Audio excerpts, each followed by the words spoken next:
परशुराम जयंतीचो उत्सव साजरो करतात. मेन वैशिष्ट्य म्हणजे ह्या पुण्यभूमीत हे 3.5 मुहूर्ताच्या अक्षय तृतीया मुहूर्तार आयज जी परशुराम जयंती येयल्या ताका सारके अशें एक बऱ्यापैकी एक सात्विकता आहा. आनी परशुराम ह्यो विष्णूचो 6वो अवतार आसल्या कारणान आयज तेचें खूब महत्व आहा. आनी ह्या विशयी तुमकां आमचे जे आयचे जे परशुरामाचे फुडें कितें आहा, कशें हे परशुराम भुमीक कशें नांव पडलें आनी परशुरामाचे कितें पराक्रम आहा ते आमकां आमचो नारायण परब हे थोडक्यानच सांगतलो. आजचा मंगल दिनी आपण भगवान श्री विष्णूचे 6वे अवतार श्री परशुराम यांची जयंती साजरा करतो. परशुराम हे सप्त चिरंजीवापैकी एक आहेत.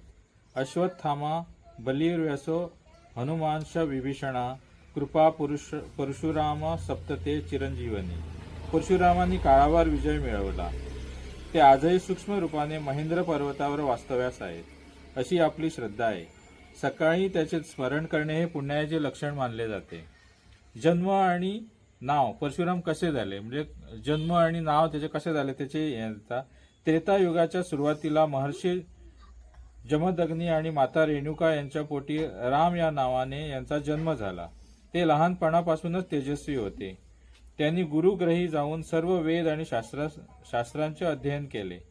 पण रामाचे परशुराम नाव कसे पडले? त्यांनी कैलासावर जाऊन भगवान शंकराची आणि गणपतीची कठोर तपश्चर्या केली.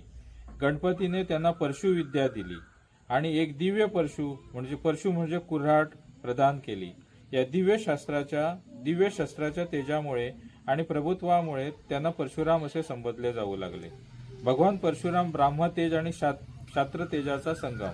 परशुरामाचे व्यक्तिमत्व हे 2 गुणांनी बनलेले आहे, ज्ञान आणि शक्ती. अग्रतः चतुरो वेदा पृष्ठती सशरा धनु, म्हणजे त्यांच्या मुखात 4 वेद आहे, ज्ञान, आणि पाठीवर धनुष्यबाण म्हणजे शक्ती. आजच्या काळात आपल्यालाही याचीच गरज आहे.